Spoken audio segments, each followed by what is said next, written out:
Assalamualaikum warahmatullahi wabarakatuh.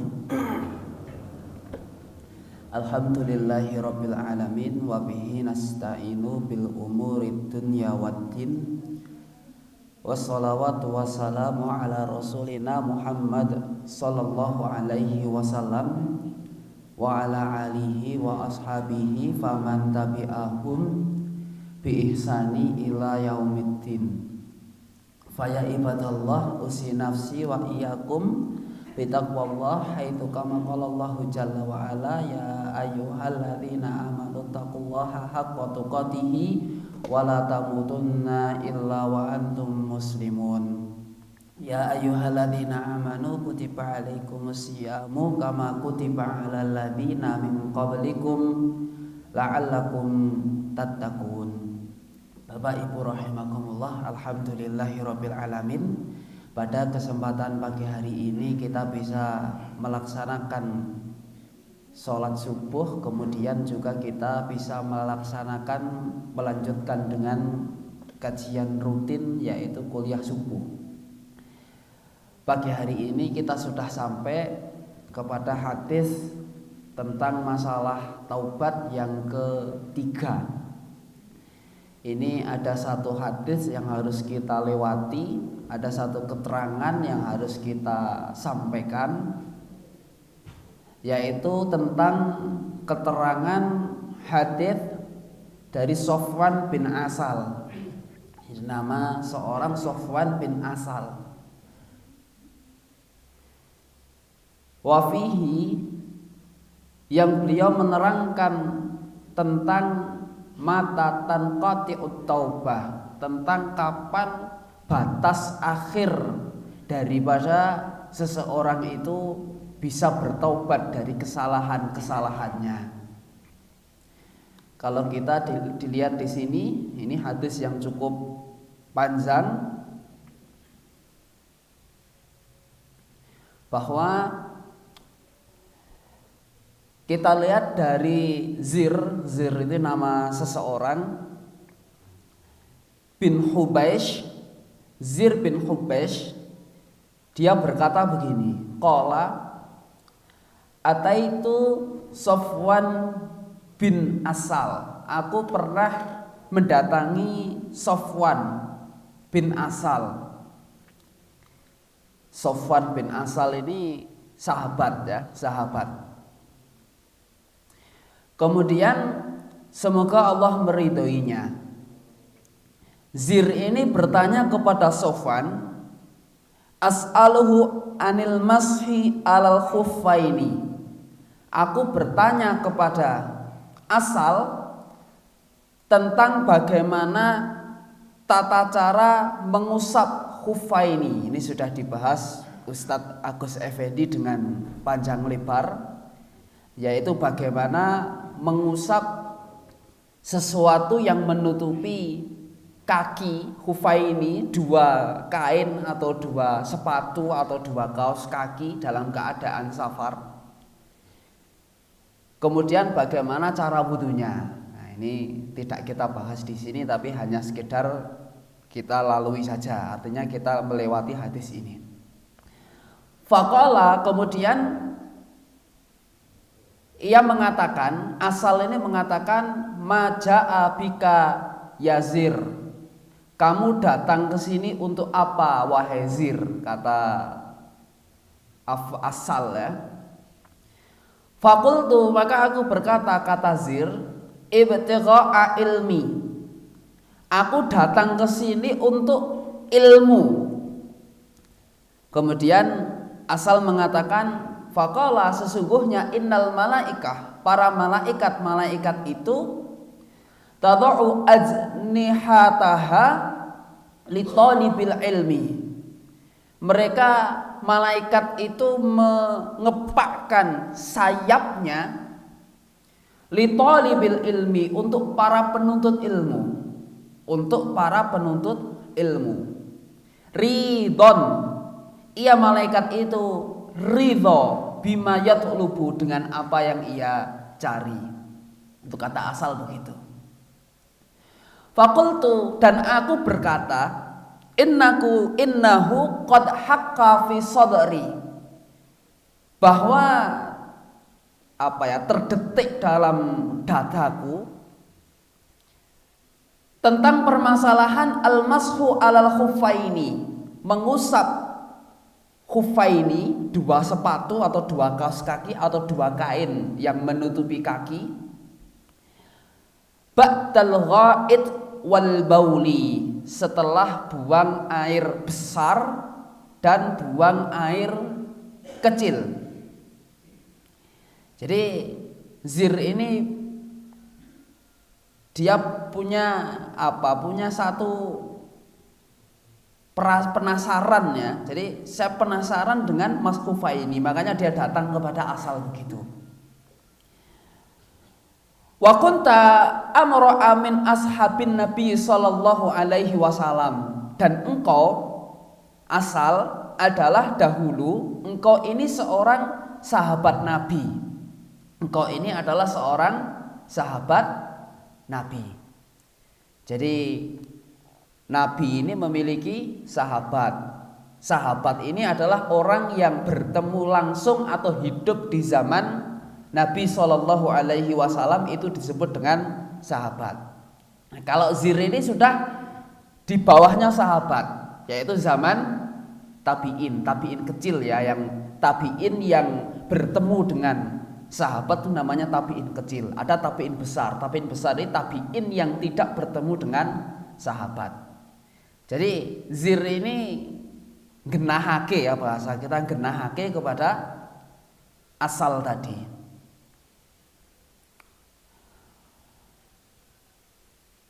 Faji'tu as'aluka, kemudian aku datang ini, aku bertanya kepadamu, wahai Asal, wahai sahabat Nabi, hal sami'tu yadhkuru fi dzalika syai'an, apakah kamu melihat sesuatu daripada apa yang terbetik dalam hatiku ini? Ini iki bener apa ora, bahasa kita begitu. Kemudian ia mengatakan qala na'am, ya betul ada syariat tentang mashufa ini, tentang mengusap dua sepatu itu tadi. Karena ya'muruna idza kunna safaran, Nabi Shallallahu Alaihi Wasallam memerintahkan kepada kita para sahabat untuk tidak melepas sepatunya ketika safar. Jadi ketika safar itu ada syariat untuk mengusap sepatu itu, mashufa ini.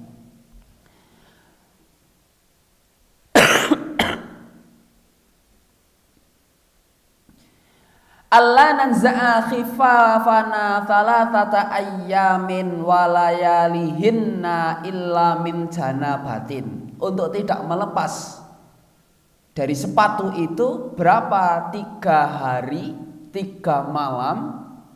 Kalau batal itu ada syariat untuk mashufa ini.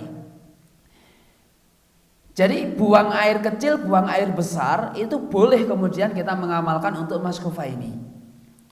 Illa min janabatin, kecuali kalau kita terkena hadas besar yaitu janabah. Kalau janabah tidak boleh, syariat mashufa ini batal. Kalau buang air kecil, buang air besar boleh dalam keterangan hadis seperti itu.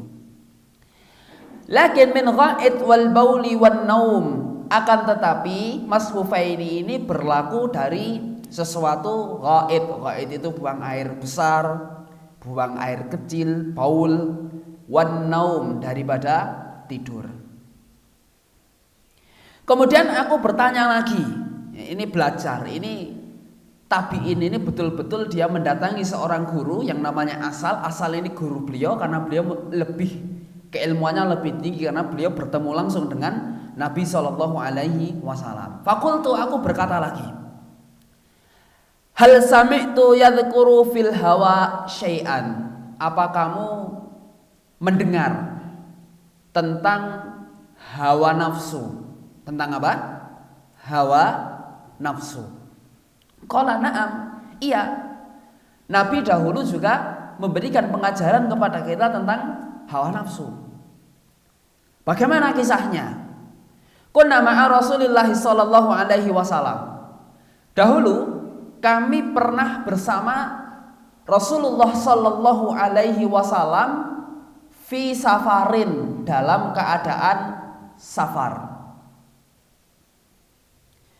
Fabaina nahnu indahu idnatahu a'rabiyun, dan di antara kita ada yang kemudian bertemu atau berpapasan dengan orang-orang Arab Badui ya, Arab Badui. Arab Badui ini bisautin lahu jahwariyin, dengan suara yang sangat keras sekali. Apa kata Arab Badui ini? Ya Muhammad, manggil Nabi Shallallahu Alaihi Wasallam di depan para sahabat-sahabatnya. Dia panggil dengan nama yang keras. Dia panggil dengan, bukan istilah dengan wahai Nabi, kalau yang lain memanggilnya wahai Nabi. Ini orang Arab Badui ini memanggil Nabi dengan namanya dan dengan suara sangat keras sekali. Memang unik kalau kemudian kita berbicara tentang masalah Arab Badui itu. Kisah yang sangat masyhur, memang pernah terjadi di zaman Nabi Shallallahu Alaihi Wasallam. Ketika sedang taklim seperti ini,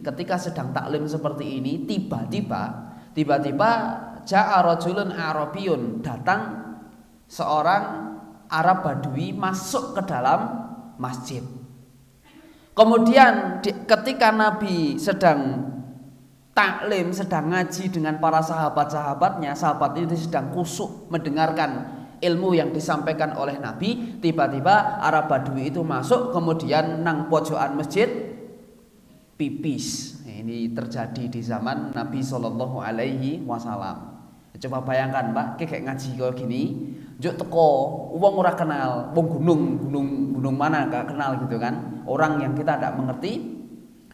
Rupane wis seperti itu, masuk kencing di depan pengimaman. Kira-kira gimana itu kalau terjadi sekarang gitu kan? Ada habis ya kalau terjadi sekarang. Ini pernah terjadi di zaman Nabi Shallallahu Alaihi Wasallam. Maka para sahabat marah besar. Kemudian apa kata Nabi? Arab Badui itu dipanggil, "Ta'al, kamu kesini." Apa kata Nabi? Innama hadal masjid, ini masjid. Masjid itu tempat untuk sholat, masjid itu tempat untuk berzikir. Sudah gitu saja keterangan dari Nabi Shallallahu Alaihi Wasallam. Nabi tidak memberikan keterangan yang panjang lebar. Oh begitu ya, ya.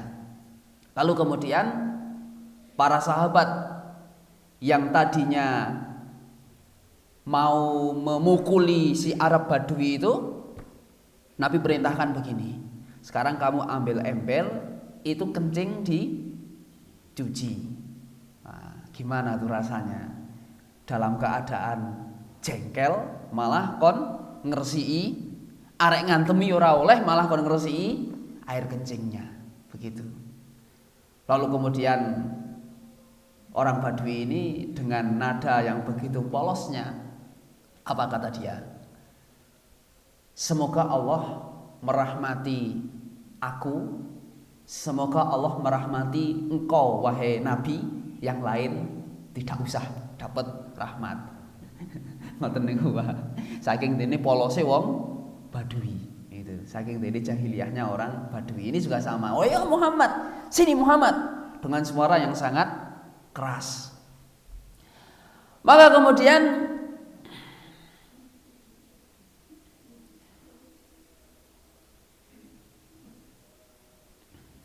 Nabi Muhammad Shallallahu Alaihi Wasallam kemudian di dalam riwayat ini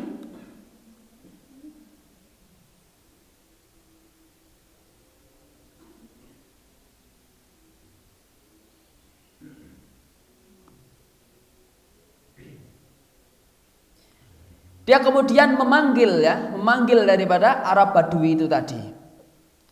Kemudian fakultu Nabi datang kepada Arab Badui itu, fakultu. Asal ini berkata dan para sahabat-sahabat yang lainnya berkata, waihak.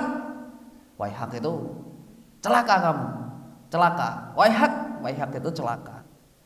Aghdud min sautik. Jaga ucapan lisanmu. Fa innaka indan Nabi sallallahu alaihi wasallam karena sesungguhnya engkau sedang berada di sisi Nabi sallallahu alaihi wasallam. Wa qad nuhita an hadza faqala wallahi. Kemudian orang Arab Badui ini dilekake, kamu kalau berbicara hati-hati, di sisimu itu Nabi sallallahu alaihi wasallam. Malah kemudian orang Badui ini mengatakan faqala, ia mengatakan wallahi, demi Allah, la ahdud, aku oraan alon-alon, tetap arek dengan suara yang keras. Itu pakai kalimat wallahi. Nah itu jengkel lagi tenan ini Pak. Didelikake iki samangke mbok nek ngomong sing hati-hati, ya kan? Jaga adabnya, kamu itu sedang berbicara dengan Nabi sallallahu alaihi wasallam, kamu celaka. Malah wallahi nyong tetep arek nganggo swara sing seru, oraan tak lirihake begitu. Qala al-Arabiyyu. Kemudian tiba-tiba orang Badui ini berkata begini, al-mar'u, ada seseorang, yuhibbul qaum, dia mencintai sebuah kaum, wala ma yalhaq bihim, akan tetapi dia tidak bertemu dengan kaum itu. Ini celotehan Arab Badui tadi. Qala Nabi sallallahu alaihi wasallam, maka Nabi sallallahu alaihi wasallam beliau kemudian bersabda, ini penting sekali.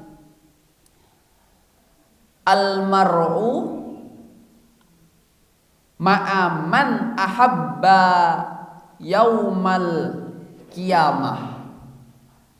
Al-mar'u ma'aman ahabba yaumal qiyamah. Kata Nabi sallallahu alaihi wasallam, seseorang itu dia akan bersama man ahabba, dengan orang yang ia cintainya, yaumal kiamah, pada hari kiamat.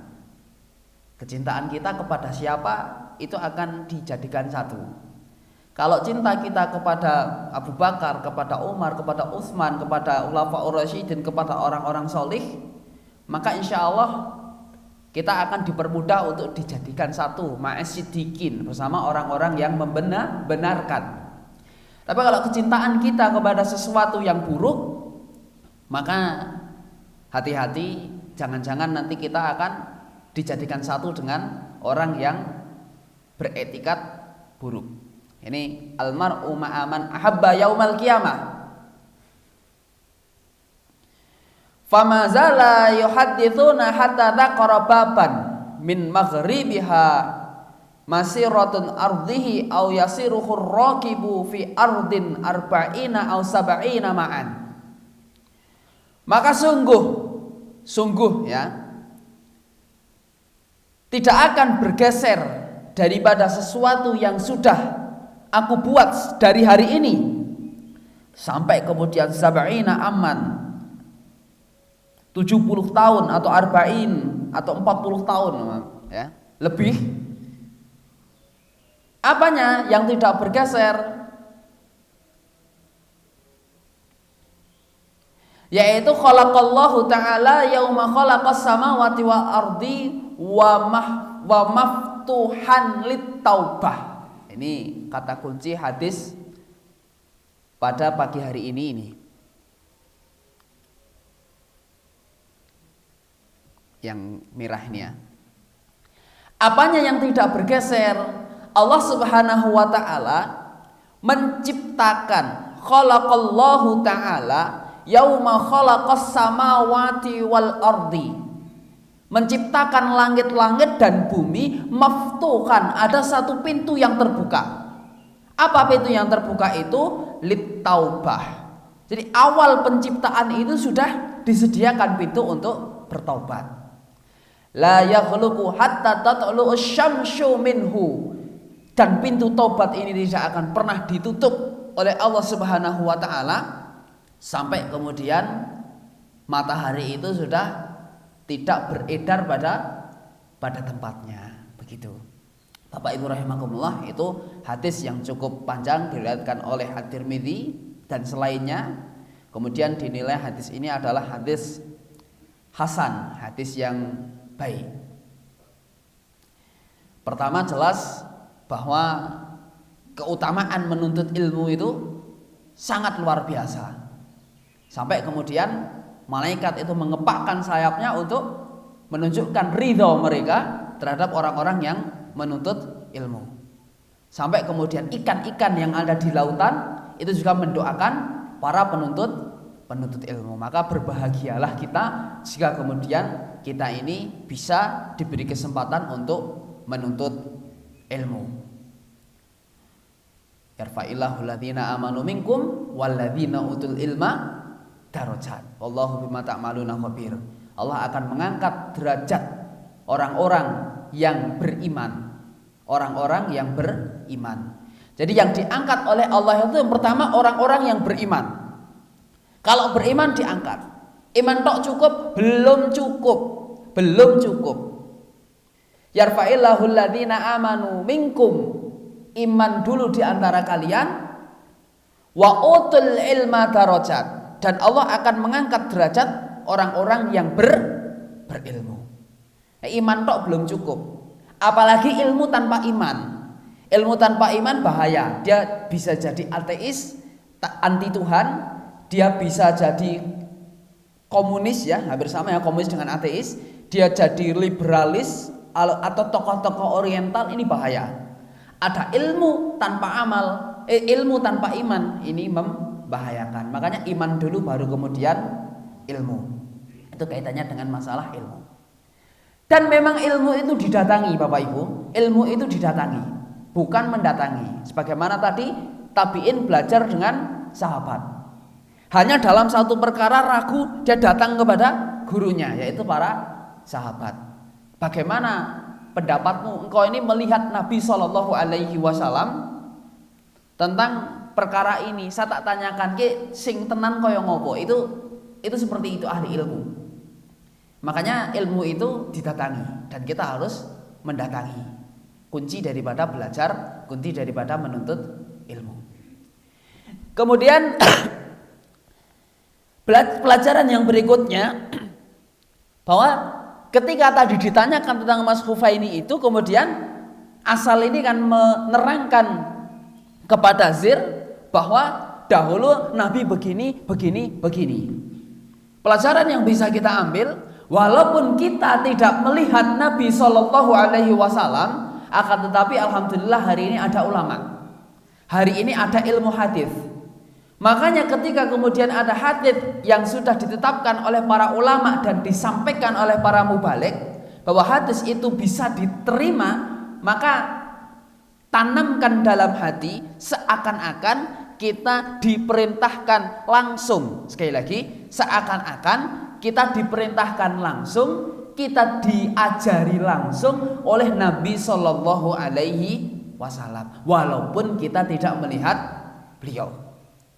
Jadi ketika ada dai mengatakan kolan nabi, nah itu kabar itu betul-betul kita tanamkan dalam hati bahwa itu memang sabda Nabi Shallallahu Alaihi Wasallam. Koyo-koyo dewe bertemu dengan Nabi Shallallahu Alaihi Wasallam. Ini akan menambahkan kemantapan di dalam keimanan dan menambahkan kemantapan di dalam beramal.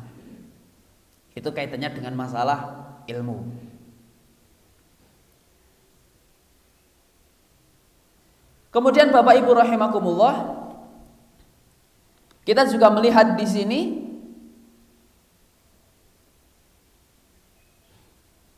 nah ini tidak perlu bahas, kita bahas ya, sudah dibahas sama Ustadz Agus. Surat ya ayyuhalladzina amanu idza kuntum ila sholati dan seterusnya itu sudah kita bahas. Al-Maidah ayat 6, ini ayat tentang masyhufa ini, mengusap kedua kain penutup. Yang akan kita bahas almar'u ma'aman ahabbah. Seseorang itu berada dengan seorang yang dia cintai. Ini surat langsung ke arti saja. Al-Mumtahanah ayat 1. Kurang besar enggak? Kira nggih? Al-Mumtahanah ayat 1. Kita baca bersama-sama.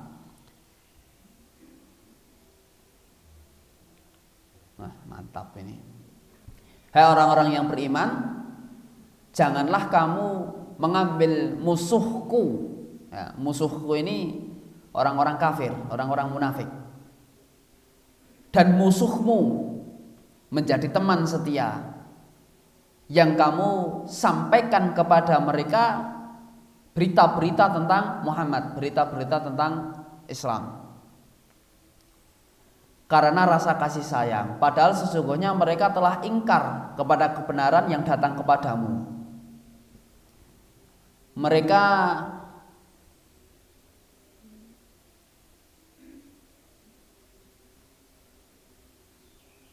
Mereka mengusir Rasul.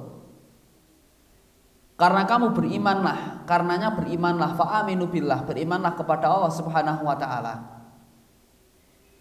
Jika kamu benar-benar keluar untuk berjihad di jalanku dan mencari keridhoanku, janganlah kamu berbuat demikian. Artinya berkawan dengan orang-orang yang tidak benar, kemudian membocorkan kelemahan-kelemahan umat Islam. Kamu memberitahukan secara rahasia berita-berita tentang Muhammad kepada mereka karena rasa kasih sayang. Aku lebih mengetahui apa yang kamu sembunyikan dan yang kamu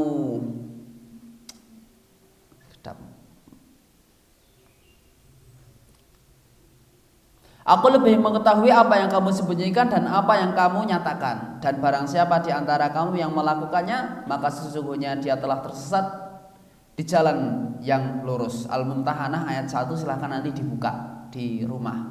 Itu ada perintah bahwa kita dilarang untuk berkawan dengan orang-orang yang secara zahir ya, secara zahir munafik, secara zahir mereka memusuhi Islam, dengan keterangan bahwa tidak boleh kita menjadikan khalil. Khalil itu teman dekat. Dan apalagi lebih parahnya, ketika kita berteman, berkawan dekat dengan orang-orang yang mereka mencari celah-celah daripada syariat ini, lalu kemudian kita ikut-ikutan mengolok-olok syariat, itu puncak klimaks larangannya di situ. Almar'u ma'aman ahabbahu. Seorang itu bersama dengan orang yang dia cintai, dia sayangi.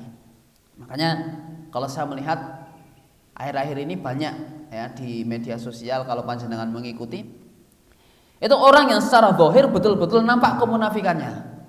Betul-betul zahir bahwa orang ini ngobok-obok syariat Islam.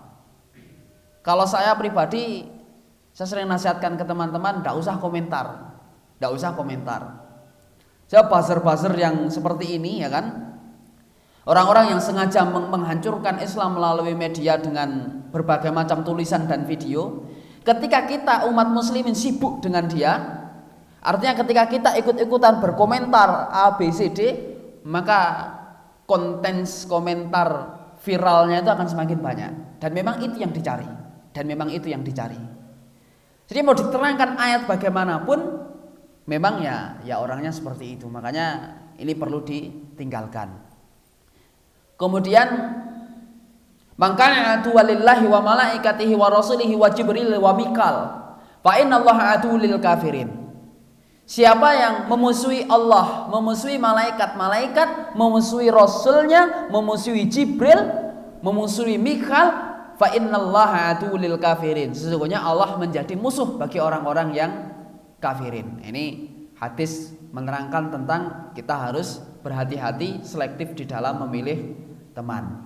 Saya kira untuk hadis yang pertama kita cukupkan sampai di sini, nanti tidak nyampe waktunya. Kemudian kita masuk kepada hadis yang berikutnya.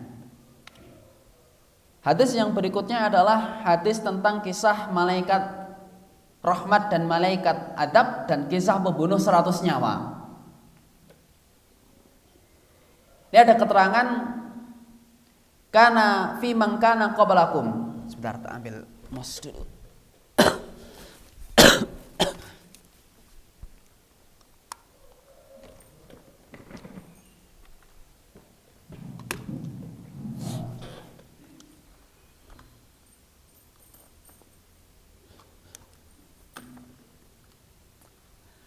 Ada kisah mangkana qablakum, orang-orang sebelum kalian, qatalat tis'ata wa tis'ina nafsan, orang yang membunuh 99 nyawa. Jadi ada orang yang membunuh 99 nyawa. Hadis ini datang dari Abi Sa'id bin Malik, dari Abi Sa'id bin Malik bin Sinan Al-Khudri. Semoga Allah meridhoinya. Ana Nabi sallallahu alaihi wasallam, Nabi sallallahu alaihi wasallam bersabda, qala, ia mengatakan, kana fi man kana qablakum rajulun. Dulu pernah ada seorang laki-laki, qatalat tis'ata wa tis'ina nafsan. Dia membunuh 99 nyawa. Fasa'ala an a'lami ahlil ardi. Kemudian dia bertanya tentang orang yang ahli, ya, orang yang ada di dalam bumi ini.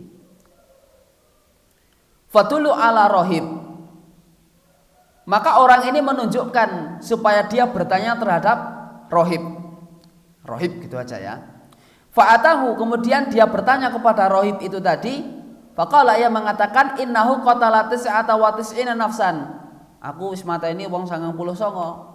Fahallahu min taubah, apa aku boleh ndak, aku bisa ndak aku bertobat? Faqala, dia mengatakan, rohibnya keliru ini jawabnya, la, angel sampean tobati ora iso gitu, ndak bisa tobat. Jengkel. Faqatalahu, maka 99 berhubung ditakoni jawabane ora penak, dipateni sisan. Hati-hati Pak kalau jawab ndak enak, hati-hati gitu kan.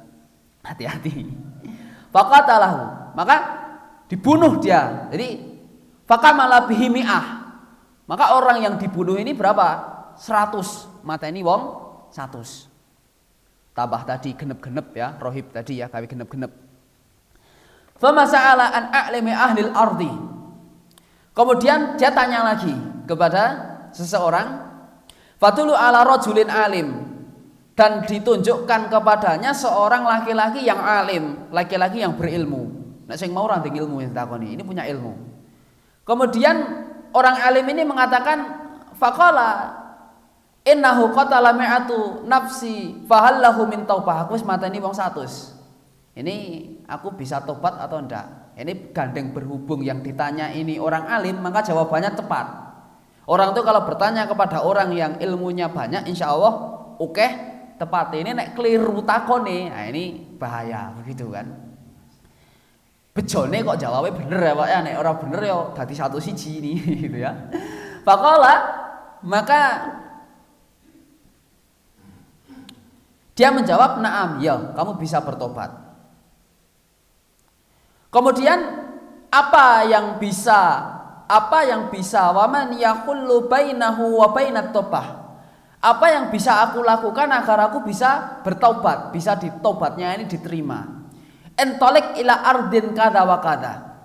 Nah, maka dia menunjukkan kamu begini dan ditunjukkan supaya kamu menjauhi daripada orang-orang yang bermaksiat, supaya kamu menuju kepada negeri orang-orang yang tidak bermaksiat. Jadi ono kampung A, ada kampung B. Kamu ke kampung B saja, jangan kembali ke kampung A.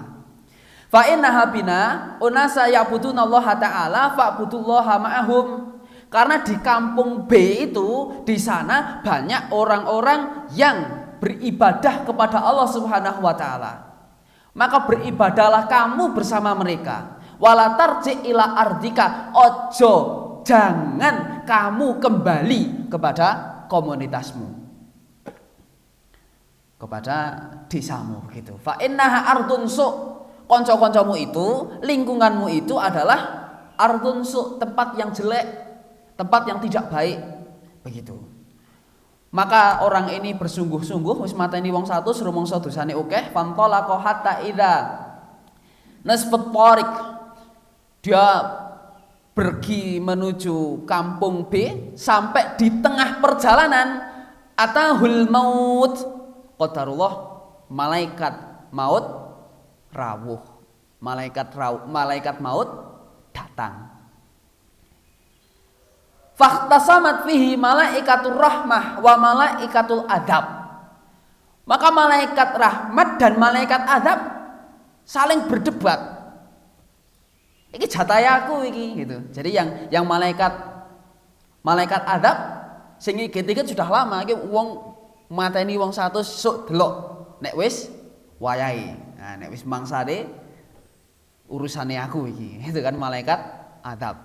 Begitu mau dicabut teko malaikat rahmat. Oh tidak bisa. Ini sudah bertobat gitu kata malaikat rahmat. Kemudian kata malaikat adab, ning orang ini belum punya amal. Orang ini belum punya amal. Tapi malaikat rahmat mengatakan tapi dia sudah bertobat. Sampai kemudian dua malaikat ini berdebat. Maka fa'atahum malakun fi suratin adami. Maka datang malaikat yang ketiga, malaikat yang bukan menjelma ya, datang dalam bentuk seperti manusia, dalam bentuk manusia. Faja'aluhu bainahum. Kemudian malaikat yang ketiga ini menghakimi di antara dua malaikat yang sedang berdebat itu tadi. Faqala kisu ma bainal ardi. Ukur saiki, gitu kata malaikat yang ketiga, diukur. Kalau jaraknya mendekati A, maka malaikat adab berhak untuk mengambil nyawanya. Tapi kalau jaraknya mendekati kampung B, maka kemudian yang menang adalah malaikat rahmat. Begitu. Masalah diukur. Faqasu fawajaduhu adna ila ardin allati aroda. Hasilnya gimana kira-kira? Ternyata lebih banyak menuju daripada kampung B. Selamat mateni wong 100 begitu.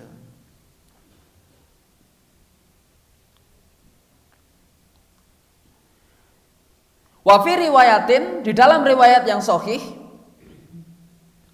berapa jarak antara kampung A dan kampung B? Dalam riwayat yang sahih itu jaraknya hanya bisyibrin. Syibrin itu sak jengkal. Jadi dia menang sak jengkal menuju yang B. Andai kurang sak jengkal atau kurang setengah jengkal belum sampai daripada yang B, ini ngalamat dia disambut oleh malaikat azab. Jaraknya hanya satu jengkal. Dan di dalam riwayat yang sahih Allah Subhanahu wa taala menyebutkan berkata terhadap kampung B tadi, dekatkan, kata Allah Subhanahu wa taala. Jadi ada bantuan Allah di dalam dia bertaubat.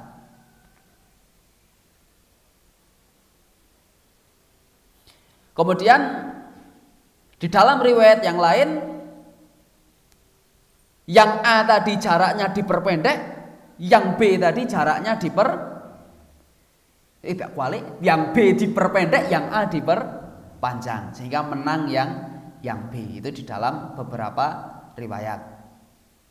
Dan ada riwayat-riwayat keterangan yang semisalnya. Jadi intinya dia menang berapa? Satu jengkal menuju negeri kebaikan. Dan kemudian dalam kemenangannya itu dia dibantu oleh Allah Subhanahu wa taala. Itu kisah tentang orang yang membunuh tadi. Baik. Bapak Ibu rahimakumullah, itulah beberapa hadis yang dapat kita sampaikan. Ada beberapa hal pelajaran yang bisa kita ambil, di antaranya An-Nisa 48, nanti dibuka. Innallaha la yaghfiru ayyushraka bihi wa yaghfiru ma duna dzalika liman yasha. Sesungguhnya Allah itu adalah Dia zat yang menerima taubat, ya kan? Kecuali apa? Taubat dosa kesyirikan atau dosa-dosa kekufuran, dosa-dosa kafir, dosa-dosa tidak masuk Islam ini ya selamanya dia akan berada di neraka. Selain itu yang namanya pembunuhan dan lain sebagainya ini masih banyak pintu taubat di hadapan Allah Subhanahu wa taala. Baik. Kemudian ada pendapat ya, ini ada pendapat dari Abdullah ibnu Abbas kaitannya dengan pernyataan beliau yang perlu kita fahamkan kepada umat. Kata Ibnu Abbas menyetir dalam Quran surat An-Nisa ayat 93. Wa may yaqtul mu'minan muta'ammidan fajazaohu jahannam khalidina fiha wa ghadiballahu alaihi wa la'anahu wa addalahu adaban azima. Ini kata Ibnu Abbas, orang itu kalau sudah berbuat dosa besar dalam kasus pembunuhan, maka kata beliau laisa lahu taubah, tidak ada taubat baginya. Awas konsentrasi. Ini kata Ibnu Abbas. Dan ini harus diterangkan kepada umat. Apa maksud tidak ada taubat itu? Kata sebagian ulama, yang dimaksud dengan tidak ada taubat bagi pembunuh itu karena memang sangat sulit kemudian orang yang membunuh ini untuk bertaubat. Kenapa sulit? Karena ada beberapa syarat-syarat yang harus ia laksanakan. Di antaranya adalah 3 hal. Yang pertama adalah syarat bagi orang yang dibunuh. Syarat bagi Allah Subhanahu wa taala pertama. Ada hak bagi Allah di dalam kasus pembunuhan. Dan ini hak yang paling rendah tuntutannya itu malah justru di hadapan Allah Subhanahu wa taala. Apa yang Allah inginkan? Sudah, kalau Allah itu hanya menginginkan taubat selesai. Itu hak kepada Allah Subhanahu wa taala. Ada hak yang kedua. Yang kedua adalah hak bagi orang yang terbunuh. Karena taubatnya seorang pembunuh itu tidak memberi manfaat kepada orang yang dibunuh. Arek apa wong wis mati, gitu kan? Dia mau tobat, dia nggak tobat, ini nggak ada efek bagi yang dibunuh. Ini yang kedua beratnya di situ. Akan tetapi pengadilan Allah Subhanahu wa taala itu maha adil. Andai kemudian seorang ini benar-benar bertaubat, maka kemudian Allah bisa saja kemudian tidak menuntut orang tadi, mengampuni taubatnya. Kemudian yang dibunuh itu dia akan ditinggikan tempatnya di surga, tambahi ganjaran yang banyak. Itu bisa seperti itu. Tapi kalau kemudian sampai belum bertobat dan Allah tidak memberi ampun terhadap pembunuh itu, ya sudah, amal kebaikannya akan diberikan kepada yang dibunuh itu tadi, dan dia juga akan terancam terhadap api neraka. Itu kenapa Ibnu Abbas mengatakan tidak ada taubat. Yang ketiga, orang yang membunuh ini dia ada hak, yaitu keluarganya. Salah satu hal yang harus dilakukan bagi orang yang membunuh dan dia mau bertobat adalah dia menyerahkan dirinya kepada keluarganya. Dia mengakui bahwa aku dulu membunuh si fulan keluargamu, maka aku serahkan itu semua kepadamu. Kalau kemudian engkau menghendaki, maka engkau boleh kemudian untuk memaafkan si pembunuh itu. Nah, ternyata yang dibunuh keluarganya ini tidak mengampuni, maka ada 2 pilihan: membayar diat, membayar denda, atau kemudian kisos, nyawa dibayar dengan nyawa. Nah, kalau keluarganya bilang tidak ada ampun bagimu, kamu harus mati, sudah, memang harus mati. Ini yang menunjukkan bahwa maksud daripada kalimat Ibnu Abbas tidak ada taubat bagi pelaku pembunuhan itu maksudnya memang sulit kemudian reno-renonya, reko-rekonya di dalam bertobat, karena tiga alasan tadi. Hak Allah ini mudah, hak yang dibunuh, kemudian hak yang membunuh. Makanya jauhilah dosa yang ini dosa yang luar biasa. Baik, demikian Bapak Ibu rahimakumullah apa yang dapat kita sampaikan. Ini tadi kisah sudah belajar tentang beberapa hadis, 2 hadis pada pagi hari ini. Dan insya Allah kami ingatkan, mohon maaf saya belum sempat membuat flyer. Kita akan membuka daurah i'tikaf dan setiap sore ada kajian. Salah satu materi yang akan kita sampaikan adalah lulus dari daurah itu panjenengan bisa pulang ke rumah dengan mengantongi nopo nggih? Mengantongi hafalan mufradat